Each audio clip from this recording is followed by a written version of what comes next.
तो friends, good morning, नमस्कार, बहुत बहुत स्वागत आप सभी का स्टडी विद ज्ञान प्रकाश में। तो चलिए शुरू करते हैं आज के दैनिक रोजगार समाचार। सबसे पहले बात करते हैं समूह ग के प्रारंभिक अर्हता परीक्षा यानी कि UP triple S C PT परीक्षा के बारे में।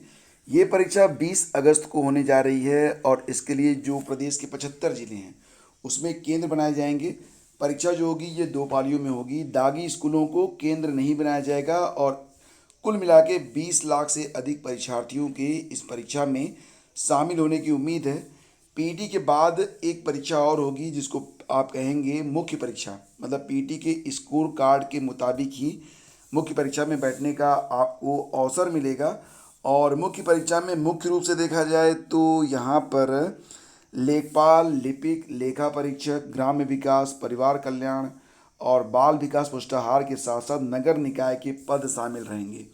लेखपाल के लगभग 8,000 से अधिक पद होंगे। यह एक बहुप्रतीक्षित भर्ती है। लंबे समय से जो विद्यार्थी हैं, प्रतियोगी हैं, वो इस भर्ती का इंतज़ार कर रहे थे। फिलहाल आपको ये बता दें कि जो पीटी की परीक्षा होनी है उसमें बिल्कुल सारे के सारे टॉपिक आपको जो डिस्कस करने होंगे, लाइक एज भारतीय इतिहास, भारतीय राष्ट्रीय आंदोलन, भूगोल, भारतीय अर्थव्यवस्था, भारतीय संविधान, सामान्य विज्ञान, प्रारंभिक अंक गणित, सामान्य हिंदी, सामान्य अंग्रेजी, तर्क और रीजनिंग से संबंधित जुड़े 5-5 अंक के सवाल भी होंगे। देखो, जो सिलेबस है उसको आप लोग बहुत ही ध्यान से देख लो, सिलेबस के मुताबिक तैयारी करो।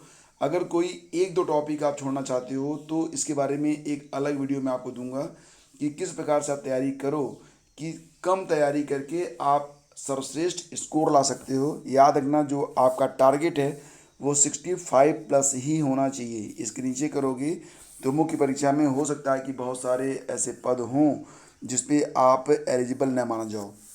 ये भी है कि ये जो परीक्षा होनी है ये 100 अंकों की परीक्षा होगी और सबसे बड़ी बात, इसमें नेगेटिव मार्किंग भी होगी। तो आपको बिल्कुल तैयार रहना है नेगेटिव मार्किंग के लिए भी। थोड़ा सा आगे बढ़ते हैं और आपको ये बता दें कि 20 अगस्त को परीक्षा होनी है। आपके पास बहुत कम समय बचा हुआ है, मतलब लगभग मान के चलो कि 45 दिन का समय आपके पास है। तो बिल्कुल जो है इसमें स्वार्थी बन जाओ। स्वार्थी का मतलब ये है कि समाज सेवा, दोस्तों की सेवा, पार्टी वगैरह सब बंद कर दो। सिर्फ एक चीज़ पे ध्यान दो, वो है स्टडी। ठीक है, क्योंकि इसी से अब आपका जीवन बनने वाला है। और फ्रेंड्स, आरआरबी की जो परीक्षा रोक दी गई थी, आप जान रहे हो कि आरआरबी एनटीपीसी की परीक्षाएं 7 चरणों में होनी थी। तो 7वें चरण की जो परीक्षा है वो 23 जुलाई से स्टार्ट हो रही है। परीक्षा जो होगी ये 23 जुलाई, 24 जुलाई, 26 और 31 जुलाई को होगी। ये 7वां और आखिरी चरण होगा। हालांकि एडमिट कार्ड जो होंगे वो आपकी परीक्षा के 4 दिन पहले मिलेंगे। तो नॉन टेक्निकल पॉपुलर कैटेगरी के विभिन्न पदों की परीक्षा का 7वां और आखिरी चरण 23 जुलाई से आरंभ होगा। परीक्षा 31 जुलाई तक पूरी हो जाएगी। आरआरबी प्रयागराज के अधीन इस परीक्षा में कुल 50,000 अभ्यर्थी शामिल होंगे।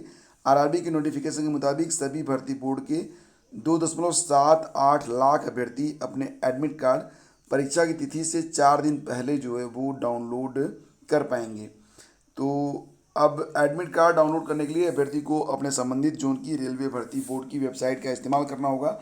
आरआरबी एनटीपीसी की परीक्षा पिछले वर्ष 28 दिसंबर से शुरू हुई थी। 1 लाख से अधिक पदों पर नियुक्ति के लिए 1.25 करोड़ अभ्यर्थियों को परीक्षा देनी थी। परीक्षार्थियों की संख्या अधिक थी तो इसे 7 चरणों में बांट दिया गया और 6 चरणों की परीक्षा हो गई थी। इसी बीच कोरोना संक्रमण बढ़ने लगा, तब परीक्षा को रोकना पड़ा। 7वें चरण की परीक्षा के लिए आगे नई डेट देने की घोषणा हुई थी। अब बची हुई परीक्षा को कराने की तैयारी हो गई है। 23 जुलाई से अब जो 7वां चरण है ये स्टार्ट हो रहा है। तो बिल्कुल तैयार हो जाओ। और देखो, दिल्ली अधीनस्थ सेवा चयन बोर्ड ने टीजीटी के लिए जो आवेदन निकाले थे उसमें आवेदन की तारीख बढ़ा दी है। तो टीजीटी में बंगाली, अंग्रेजी, उर्दू, संस्कृत और पंजाबी ये विषय हैं। 5,800 पद हैं। महिला और पुरुष जो हैं वो निर्धारित विषयों में आवेदन कर सकते हैं। आयु सीमा 32 वर्ष होती है। ग्रेड पे 4600, शुल्क 100 रुपये। और आपको मतलब कि कैटेगरी वाइज निःशुल्क भी है। पात्रता होती है 45% अंक से निर्धारित भारतीय भाषा में बीए, निर्धारित विषय में परास्नातक, टीचिंग में डिग्री, डिप्लोमा। और जो लास्ट डेट है वो 10 जुलाई है। आप DSSB.delhi.gov.in पर जाकर आवेदन कर लीजिए। और आरआरबी प्रयागराज के दिन जो 50,000 भर्तियाँ होनी हैं, तो इसमें जो है अभ्यर्थी जो है शामिल होंगे। लगभग 50,000 इनकी संख्या हो सकती है, अधिक भी हो सकती है। तो मैंने इसके बारे में आपको बताया था कि जो एडमिट कार्ड होंगे वो मतलब आपकी परीक्षा के 4 दिन पहले डाउनलोड होने शुरू हो जाएंगे। और थोड़ा सा और आगे बढ़ते हैं, चलते हैं अगली खबर पे। 2 विषयों में आवेदन से परीक्षा कार्यक्रम तैयार करना चुनौती, बात यहाँ पर हो रही है असिस्टेंट प्रोफेसर भर्ती के लिए। तो आपको पता होगा कि अक्टूबर के महीने में 30 अक्टूबर को से यह परीक्षा शुरू हो रही है, आगे चलकर दिसंबर तक जाएगी। तो प्रदेश के अशासकीय महाविद्यालयों में असिस्टेंट प्रोफेसर भर्ती के लिए यूपीएचईएससी ने परीक्षा तिथि तो घोषित कर दी है, लेकिन विषयवार परीक्षा कार्यक्रम अभी जारी नहीं किया गया है। तमाम अभ्यर्थियों ने 2-2 विषयों में आवेदन किए हैं। ऐसे में आयोग को परीक्षा कार्यक्रम निर्धारित करने में काफ़ी मशक्कत करनी होगी। अशासकीय महाविद्यालयों में विज्ञापन संख्या 46 के तहत एक विषय भूगर्भ विज्ञान और बाकी विज्ञापन संख्या 50 के तहत 2002 पदों पर भर्ती होनी है। कुल मिलाकर 2003 पद हो जाएंगे। 5 चरणों में परीक्षा होनी है, लेकिन किस चरण में कौन से विषय की परीक्षा कराई जाएगी यह अभी तय नहीं है। परीक्षा 30 अक्टूबर से लेकर 12 दिसंबर तक चलेगी। और ये भी है कि कुछ अभ्यर्थियों ने जो कि 2-2 विषयों में जिन लोगों ने आवेदन किया है, तो ये भी ध्यान रखना होगा कि उनकी दोनों विषयों की परीक्षाएं एक साथ ना हो जाएं।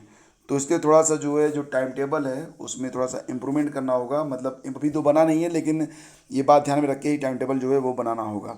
अभ्यर्थियों को ऑनलाइन आवेदन के लिए अतिरिक्त अवसर भी मिल गए हैं। 7 तारीख तक जिन लोगों ने आवेदन नहीं किए हैं वो 7/7 यानी 7 जुलाई तक वो आवेदन कर सकते हैं। तो अगर आपने भी आवेदन नहीं किया था तो आप आवेदन कर लीजिए, अभी थोड़ा समय आपके पास अभी शेष बचा हुआ है। और फ्रेंड्स देखिए यहाँ पर बात हो रही है अब उत्तर प्रदेश में बीएड प्रवेश परीक्षा के बारे में। तो यहाँ पर सुभाष चंद्र शर्मा प्रमुख सचिव उत्तर प्रदेश शासन ने समस्त मंडलायुक्त और समस्त जिलाधिकारी उत्तर प्रदेश को यह पत्र लिखा है उत्तर प्रदेश संयुक्त प्रवेश परीक्षा बीएड के संबंध में। तो देखो यहाँ पर ये कहा जा रहा है कि जुलाई के अंतिम सप्ताह में बीएड की प्रवेश परीक्षा जो है वो आयोजित की जाएगी। इसमें लगभग 6 लाख अभ्यर्थी सम्मिलित होंगे। तो अभ्यर्थियों की अत्यधिक संख्या और उनके आवागमन की सुविधा के दृष्टिगत प्रदेश के समस्त जनपदों में उक्त परीक्षा आयोजित की जानी है। प्रवेश परीक्षा की शुचिता और नकल विहीन परीक्षा कराए जाने हेतु कुछ मानक है निर्धारित किए गए हैं। बेसिकली ये जो न्यूज़ मैं आपको दिखा रहा हूँ वो इसलिए बता रहा हूँ आपको कि आप ये समझ जाओ कि आपकी परीक्षा बहुत ही निकट है और समय बिल्कुल भी शेष नहीं बचा है। परीक्षा के केंद्र यथासंभव केवल शासकीय महाविद्यालयों विद्यालयों को ही बनाए जाएंगे। पर्याप्त संख्या में राजकीय संस्थान उपलब्ध न होने की दशा में केवल अपरिहार्य परिस्थितियों में ही अशासकीय सहायता प्राप्त महाविद्यालयों और विद्यालयों को परीक्षा केंद्र बनाया जा सकता है। और केवल उन्हीं महाविद्यालयों और विद्यालयों को परीक्षा केंद्र बनाया जाएगा जिनकी छवि अच्छी हो। तो मतलब पूरी तैयारी की जा रही है कि जो परीक्षा है पूरी शुचिता पूर्ण तरीके से संपन्न हो। और देखिए जो डेली करंट अफेयर का वीडियो होता है रोज़ सुबह 5 बजे अपलोड होता है, ये आपके लिए बहुत इंपॉर्टेंट है। जो लोग यूपी ट्रिपल एस सी पेट की तैयारी कर रहे हैं उनके लिए तो ये वीडियो रामबाण है। बहुत सारे ऐसे प्रश्न हैं जो कि आपको सीधे सीधे इस वीडियो से देखने को मिलेंगे यूपी ट्रिपल एस सी पेट में। इसके अलावा पीसीएस आरओ एआरओ और जो अन्य भर्ती परीक्षाएं हैं सभी के लिए बहुत इंपॉर्टेंट है। तो आप डेली इस वीडियो को देख लिया करो, आपका बहुत अधिक फ़ायदा होगा। तो हम शीघ्र मिलेंगे आपसे एक नए वीडियो में। वीडियो पसंद आया है तो इसे लाइक और शेयर कर देना। बहुत बहुत धन्यवाद।